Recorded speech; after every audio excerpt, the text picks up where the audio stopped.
Hi, I'm Beth Gerry. I'm here to present to you Chapter 15 of Organizational Behavior, 12th edition. Please go to the second slide. Managing people and organizations, and the information on the slide is the copyright information for authors Griffin, Phillips, and Gully. Please go to the next slide. Chapter 15 is about organizational culture. The question on this slide is, how do you advise a company on implementing organizational cultural change to promote employee engagement, new ideas, and team cohesiveness? We're going to look at culture in an organization and how you would advise change to company culture. At the end of the presentation, I'm going to ask a more specific question about an example company that I will use during the presentation of the slides. Please go to the next slide. The sections of the chapter are the following: the meaning and determinants of organizational culture, cultures of conflict and cultures of inclusion, cross-cultural influences and conflict cultures, effects of technology and innovation on a culture, and refining your sense of culture. Please go to the next slide. The meaning and determinants of organizational culture. The culture of a company can be described as what is considered normal behavior and values of the people within that company. I worked for a startup company in South Carolina that was still figuring out its culture. It became very routine for the employees to go directly to the CEO and the CFO of the company to complain about very small grievances and about other employees and conflicts that they had with them, such as simple things like office lighting. Rather than asking the employees to try and solve the problems amongst themselves first, the CEO and CFO became involved in every disagreement, which is not really that reasonable for a company that's hoping to grow. They had an espoused policy of zero tolerance for gossiping. However, the policy was not enacted, which led to a lack of trust in leadership. And these are the key terms we see in the beginning of this chapter. Please go to the next slide. Cultures of conflict and cultures of inclusion. The company that I'm referring to ended up with a culture of conflict, in which employees behaved passive-aggressively towards each other by not professionally and calmly speaking their minds, even when they differed in opinion from others, and instead spoke to other employees about their grievances, or to the CEO or the CFO, which usually made the problem much bigger than it was. The gap between majority members and minority members was too big in this case.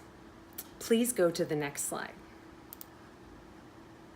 During my tenure in this company, I was helping a team get caught up by contacting some clients. It was the second week in November, and I wished every caller that I spoke to a happy Thanksgiving. After speaking with a client who had a Hispanic accent, I realized it may be culturally insensitive for me to be automatically doing this because not everyone may celebrate Thanksgiving. I asked a Hispanic coworker of mine what her thoughts were on the matter. Later that day, I was brought into the CFO's office to discuss why I was being so culturally insensitive towards my coworkers. I offered to give a cultural sensitivity briefing to the whole company, where everyone seemed to share an aha moment regarding the difference between cultural sensitivity and cultural knowledge, which is exactly what I felt I was experiencing. I was trying to be sensitive, but I didn't necessarily have the background and the knowledge to do so. I bring up this story not to make a martyr of myself, but just to point out how different it could have been if the company had promoted a culture of more communication and cohesiveness, and that employee could have come to me and asked me to explain myself because maybe I had offended her by using the wrong words when I asked the question. This employee and I later did have that conversation, and we ended up being great friends and very close coworkers. The effects of technology and innovation on culture. So in this chapter, they discuss intranets, which are very culturally important and widely spread, used now in business, as well as instant chatting, which was used in our company as well. We used Google Drive as our intranet to communicate with employees. And unfortunately, Google Drive is such a user-friendly software that we discovered that most people could use it for their email and messaging purposes without ever getting comfortable with the actual Drive and information sharing system. It was almost like you could fake it till you make it with Google Drive.